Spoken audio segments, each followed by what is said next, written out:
for joining us for this Monday's edition of Alaska Weather.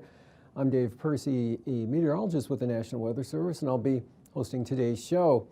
Coming up first here on hazardous weather graphics, or the first graphic showing the areas of hazardous weather, not really a whole lot, especially up to the north. There is a winter weather advisory out for the Selkirk area, Norvik, and Baldwin Peninsula, Kotzebue, those areas.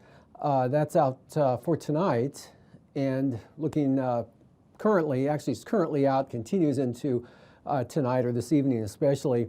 Band of moisture lifting northward, and 30-35 mile-an-hour wind gusts and some snow and blowing snow could reduce visibilities down to half mile or less at times. Otherwise, pretty free up here advisory-wise in the north. And down to the south, there's a winter storm warning out here for Haines and the Klondike Highway area on up toward White Pass. That goes into effect late tonight and continues actually through tomorrow and tomorrow night, and right now has an end time on it of 6 a.m. Wednesday morning, and looking for 6 to 12 inches of snow to fall during that time period there, and could be, some of that could blow around, reduce visibility, some gusty winds. And then a winter weather advisory out for the north coast for snow, less amounts than in the warning area, and still look for several inches though on the north coast, Elfin Cove and those areas. And then last, Kodiak Island, winter weather advisory out for tonight until I think it's noon tomorrow or so, for 6 to 10 inches of snow and winds, which are already coming up. Some light snow starting to fall, real light, kind of intermittent flurries. Kodiak State Airport, winds already kicking up to about 46 miles an hour at the state airport, and close to 60 miles an hour on the south end there, or down to the south at Sitkinak on Sitkinak Island. 60 mile wind gusts currently there, and that's going to continue. Look for 50, 60 mile an hour wind gusts through tonight into tomorrow, with 6 to 10 inches of snow, especially higher elevations. Areas on the east side here, especially the southeast side at sea level, you're going to be right on the edge here. That'll be the first place it starts its change over to rain. So going on to satellite imagery, first couple of frames are interference due to the equinox approaching. Otherwise, pretty good here. The remainder of the loops, looking at, here's the cloud associated with the storm that's still down to the south center, which is still off the picture there when this picture is taken, but a lot of moisture feeding northward here in toward the Panhandle and spreading up toward Kodiak Island, as well as moisture streaming up across the Alaska Peninsula and eastern Aleutians. Here with other disturbance right in here, yet another front right across here, mainly affecting the far western Aleutians there, and not so much Adak and Atka, with moisture, kind of a band here, brought blizzard conditions to St. Lawrence Island earlier today. That's ended. In fact, it was just about clear at Gamble with much lighter winds at 3 p.m. this afternoon, but that area shifted northward, and that's why you have the winter weather advisory out for Kotzebue and Selkirk Valley area in the Baldwin Peninsula, and that'll continue to lift northward there, and should see some improvement later on. Otherwise, not bad here for the Arctic coast. Mostly clear skies, mostly light winds, and kind of breezy though through the passes of the Brooks Range. Anaktuvik at mid-afternoon had a wind chill of 51 degrees below zero, air temperature 22 below, and winds 25 miles an hour. So a little sting to the wind there today, but that should improve here later on. Otherwise, just variable clouds over the interior, and a pretty good day. Sunshine, clear skies, southern Alaska here. Until you get over toward the eastern North Gulf Coast, with the clouds increase here, this moisture coming up. In fact, actually a few light showers along the coast there, kind of working their way northwestward along the coast, but nothing really heavy, especially compared to what's going to be moving in later tonight and for the next couple of days. On the chart, there's that strong low center, 974 millibars, but it's got a very tight gradient due to the difference between the low center and then the high up here over the eastern interior. So you can see definitely storm force winds here, anywhere from 50 to 60 knots in advance of this front down in this area, and coming up quite a bit, as I mentioned, Kodiak Island. Snow starting to fall as well. even looking at an increase along the south coast of the Panhandle this afternoon, but basically dry along the North Gulf Coast with sunshine across southern Alaska, and temperatures recovering from what they were this morning, but still below zero for many areas of the interior. Some areas rising above zero, but the North Slope, Arctic coast, anywhere from 10 to 25 below. And then this area of moisture that brought the snow and blowing snow to St. Lawrence Island earlier today, that lifting northwestward and northward. Again, that spread into the northwest part of the state.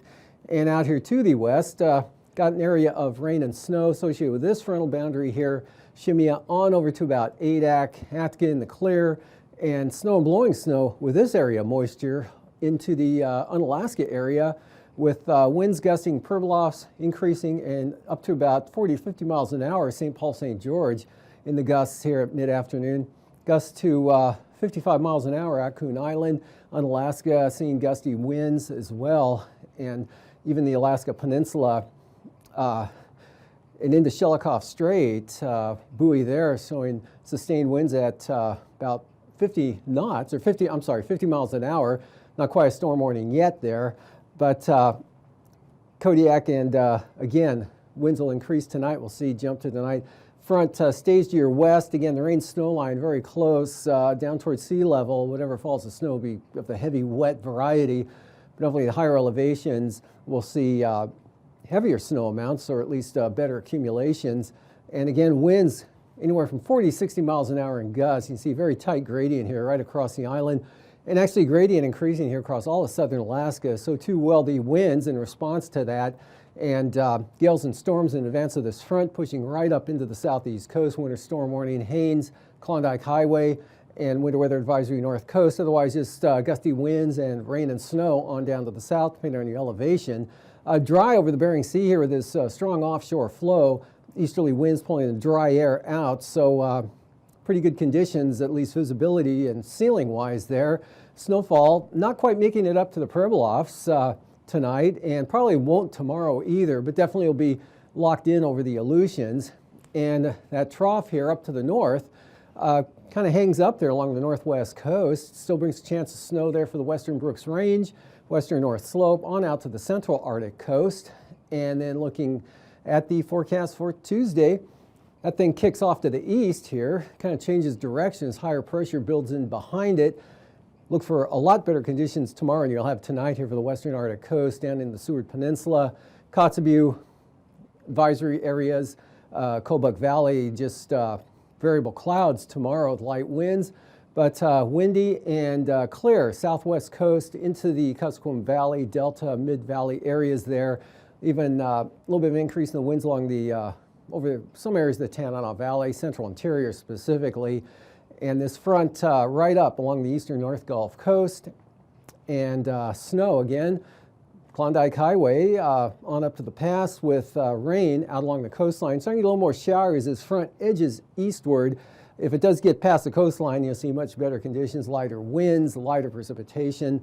Kodiak Island still on the gradients are still looking at good north to northeast winds, or east northeast winds there. And that keeps you right on the edge of the snow line there, kind of a dry area back to the west to the Bristol Bay area. And then again, this area of snow kind of suppressed to the south with this strong northeast flow coming out of the interior. So it doesn't look like any snow will get up to St. George, but definitely for the Fox Islands, wet, and a mixture of precipitation all the way out to Shimia with that low center. Moving on to Wednesday, low center drifts northward here and weakens. Really doesn't shove too much moisture inland, but it looks like a pretty good chance some of that will at least get up to the Wrangell Mountains, eastern Copper River Basin. Don't think any will get north of the mountains into Northway or Tok. Maybe a risk of a snow shower around Eagle, but really insignificant compared to farther to the south. Dry over the interior, high pressure settling in over the central North Slope, Arctic coast. Light winds still below zero there, the Arctic high. And still offshore flow here, but not quite as strong. You can see the gradient not as tight. The low center weaker and hanging up there over the central Aleutians, kind of the Aleutian low, and several troughs rotating around the center of that low at a tangent more or less. Keeps it unsettled for the Aleutians, rain or snow showers or periods of rain or snow. And for the southeast coast. And now, aviation weather around Alaska. Rolling into first graphic flying weather. IFR here, southern Bering Sea, Aleutians, right onto the Alaska Peninsula, up across Kodiak Island, especially to the south, across the Gulf of Alaska, right up to the southeast coast, especially Prince of Wales Island, otherwise inland areas, marginal VFR. Marginal VFR on the increase here and pushing up toward the North Gulf Coast, some marginal stuff, northeast interior, western North Slope, and some IFR, west central Arctic coast. And that kind of gives way to just some leftover marginal VFR areas of the North Slope Arctic coast. Really not too bad for Tuesday afternoon. And interior looking great here, especially the northern Bering Sea. Pribilofs there, St. George marginal, St. Paul VFR, northward, St. Lawrence Island VFR. Marginal VFR, southeast interior, kind of sneaking up into the Tok Northway area, possibly. Otherwise IFR, Alaska Peninsula, Aleutians, part of the southern Bering Sea. IFR northern, eastern, southeast coast. Narrow band along the North Gulf Coast. And that area of moisture trying to make a push to the north. We'll see for Tuesday, IFR hung up along the coast there and into Prince William Sound. Marginal VFR in the morning, maybe trying to spill into the Copper River Basin, eastern slopes of the western Alaska Range, IFR Kodiak, Alaska Peninsula Aleutians, VFR central northern Bering Sea, IFR North Slope, marginal eastern Arctic coast for the afternoon. Looks like pretty much VFR flying for all of the Arctic coast, marginal VFR, Brooks Range, give or take there. Eastern interior areas from Eagle on up toward maybe Old Crow over there in Canada. But north of the Alaska Range, looks like some downsloping making it for VFR there. And then south of the mountains, marginal, IFR, Prince William Sound down the south coast of the Kenai Peninsula. No change, Kodiak Island, the Aleutians, even the Bering Sea. IFR in the south, VFR to the north, and marginal VFR for the southeast coast.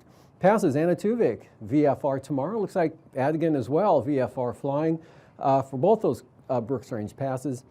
And for Lake Clark and Merrill, VFR as well. Look for an increase in the clouds, but in the afternoon, but it'll stay VFR. And for Rainy, same thing, clouds increasing in the afternoon, but VFR through the day. Windy, VFR. Isabel, VFR. Good increase in the clouds tomorrow afternoon, though, but it'll stay above that threshold to where it go marginal. Mentasta, though, another story. Starting out VFR, but a lot of moisture slipping on up from the south and southeast. You'll go probably pretty likely to go IFR, possibly as early as tomorrow, early in the afternoon. And Tanita staying VFR. Portage, though, starting out VFR, going IFR, probably before noon, possibly. If not then, definitely by evening. And for Chilkoot and White, IFR. Freezing levels at the surface, Alaska Peninsula, south of the Pribilofs, though, but a little farther to the north out west, hugging the coastline across the southern Panhandle, 2,000 feet all the way up to possibly Sitka there. And for icing, the biggest threat here will be along the southeast coast, eastern North Gulf Coast. Could be some areas of considerable moderate. Mostly rime above 5,000 feet. Just a threat, weak disturbance here. Could see some icing possibly there. Eastern Arctic coast, North Slope, and Kodiak Island, areas of possible rime icing at times here. Nothing really too serious.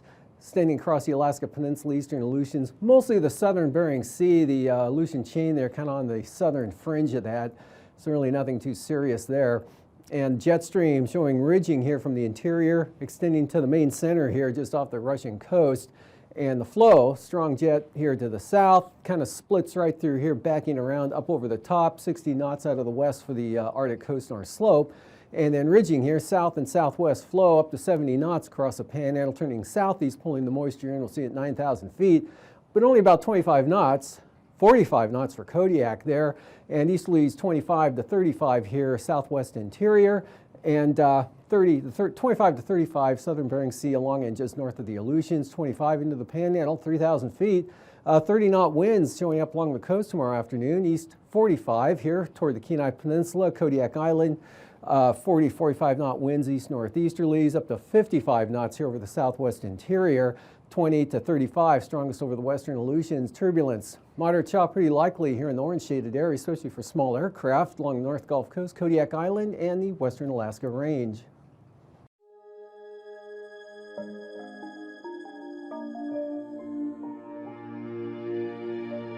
Just as the sun is part of weather on Earth, it also affects weather in space. The sun creates solar wind by steadily releasing a flow of plasma particles in all directions around it. Sometimes the sun gives off a flash of light and X-rays. This is known as a solar flare. When massive bursts of particles explode into space, we call it a coronal mass ejection, or CME. When a CME is directed toward Earth, it hits the magnetosphere, the magnetic field around our planet that protects us. If the storm is large, we may even get to enjoy a light display in the sky called the auroras. In space, satellites may be damaged, and astronauts should take cover. On Earth, people do not feel any physical effects. We may lose electricity in some areas, polar flights may be rerouted, and satellite services may be disrupted. While these situations aren't ideal, they are rare and fixable. This is why we will continue to study the sun and its interactions with Earth and the solar system.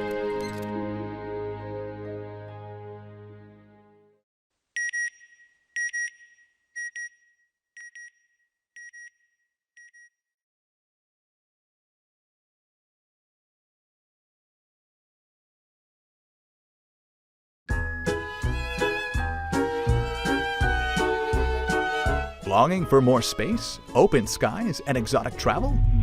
Then look up, about 30 to 600 miles straight up at the ionosphere, Earth's interface to space. Nestled far above the clouds but below outer space, this little understood destination invites you to explore its many features. Experience both the weather from Earth and the weather from space.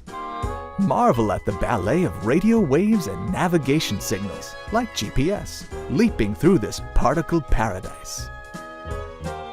Sit back, relax, and take in the aurora, some satellites, and the International Space Station as they sail by. And you'll want your camera handy for one of the region's signature features, bright and colorful air glow. This daily show is made possible by the ionosphere's own swarming charged particles, because that's what the ionosphere is. It's all charged particles. During the day, enjoy the sea of particles, freshly energized by the sun. As the sun sets, this particle party relaxes and the air glow thins. Our quieter nightlife lets you gaze into clearer skies. The ionosphere is in constant motion, an amazing effect of space weather. Don't miss when solar storms rain down. The storm separates the particles even more, making this colorful region delightfully more dense in some places and stunningly sparse in others. And don't forget about storms from Earth below.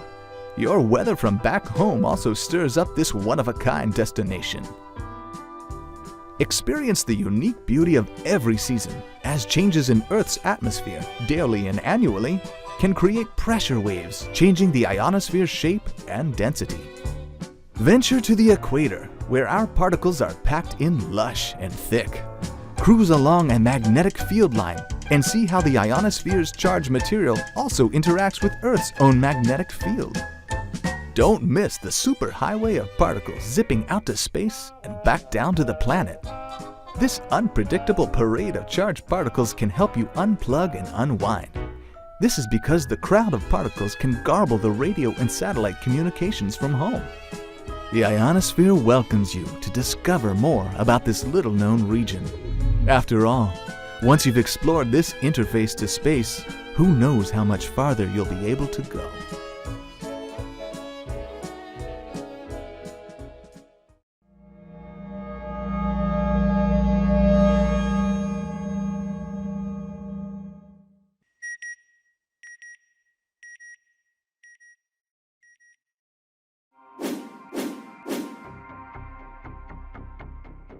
When a star, bigger and more massive than the Sun, runs out of fuel at the end of its life, its core collapses while the outer layers are blown off in a supernova explosion. What's left behind depends on the star's original mass. A star roughly 10 to 20 times our Sun leaves behind a neutron star. A more massive star becomes a black hole. Unlike black holes, neutron stars are directly observable, usually as pulsars, the lighthouses of the cosmos. Discovered 50 years ago, they are the densest observable objects in the universe. Neutron stars compress up to twice the sun's mass into a city-sized sphere. Matter is packed so tightly that a teaspoon of neutron star interior would weigh more than 1 billion tons on Earth. Still, the nature of the ultra-dense matter in the cores of neutron stars is unknown. Because neutron stars pack so much mass into such a tiny volume, they produce gravity strong enough to bend the light they emit, distorting their appearance in a way that enables the mass and size of the star to be measured. Scientists cannot reproduce the extreme conditions in and around neutron stars on Earth. They must look into the galaxy to answer decades-old questions about extreme matter and gravity. NASA's Neutron Star Interior Composition Explorer mission, or NISA, will make X-ray observations of neutron stars from its perch on the International Space Station. It will give astronomers more insight into these mysterious objects, helping determine what is under their surface. A multi-purpose mission, NISA includes a technology demonstration called Sextant. It will analyze NISA's observations to validate the use of rapidly rotating neutron stars as navigation beacons for travel in deep space throughout the solar system and beyond.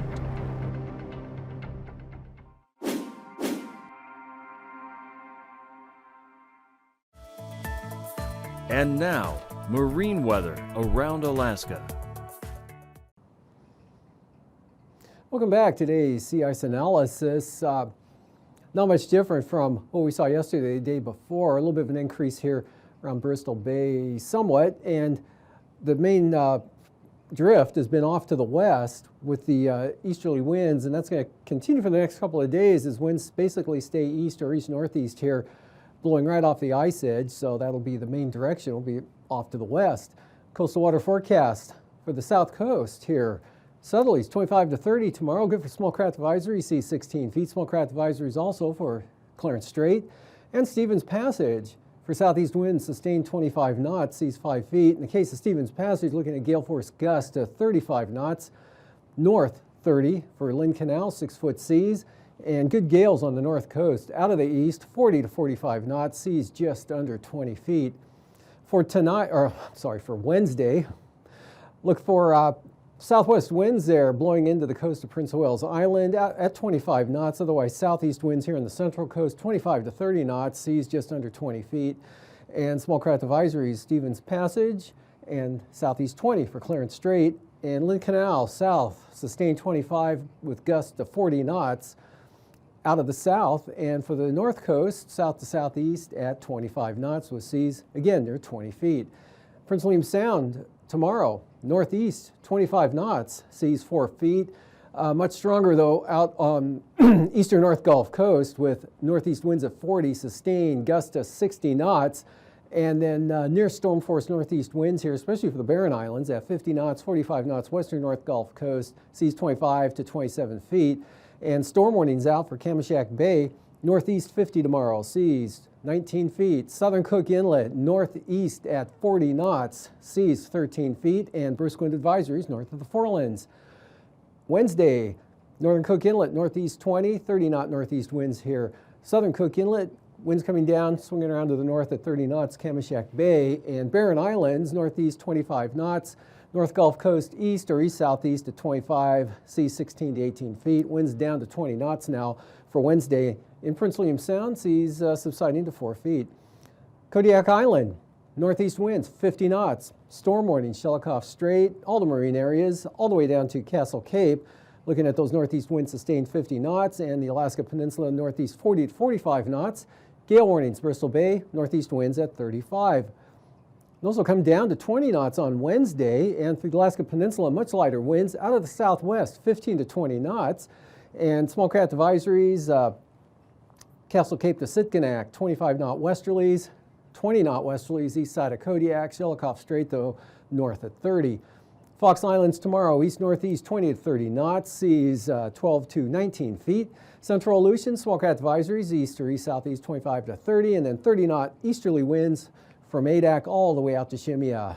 And for Wednesday, northeast 30 knots, Kiska to Shemya, Kiska toward Adak, north 25, but central Aleutian forecast really drops off here by the time you get to Adak and Akka, north at 10, so early laying down for Wednesday there, and then just west-southwest, 10 to 15 knots for the Fox Islands. Southwest coast, northeast, 30 knots. Brisk wind advisories there. Brisk wind advisories, well, not for St. Matthew Island. Northeast 30. Small craft advisories there with same thing for the Pribilofs. Northeast 30 knots. Northeast 20. Norton Sound, St. Lawrence Island. And then for Wednesday, northeast 25 knots for Norton Sound and St. Lawrence Island. North 30 knots, north of Nunivak Island. Kuskokwim Delta Coast, northeast 25. And that blows right down across St. Paul and St. George. Eastern Boulevard Sea Coast, variable at 10 tomorrow, northwest 10 for the central and west side, and Cape Beaufort to Wales, light northerly breezes at 10 knots. And for Wednesday, not much change, pick it up a little bit here, 15 knots, say from Wales up to Cape Thompson out of the north, and then coming around toward Cape Lisbon, northeast 15, and light northeast, or I'm sorry, northeast at 15, northeast at 10 on the western Arctic coast, central and east side, predominantly west, but only at 10 knots. For tonight, there's a storm bringing the winter storm warning into the area Haines and Klondike Highway. 6 to 12 inches of snow expected to begin late tonight through tomorrow and tomorrow night with a mixture of precipitation and gale force winds ahead of that front along the southeast coast. And storm warnings Kodiak into the North Gulf Coast areas tonight, and that progresses to a weaker system on Wednesday. These forecasts are for planning purposes only. Call 1-800-WX-BRIEF for a formal, pre-flight briefing. Always file a flight plan before you go flying. The U.S. Coast Guard Auxiliary urges you to leave a float plan with a friend or the harbor master before you go boating.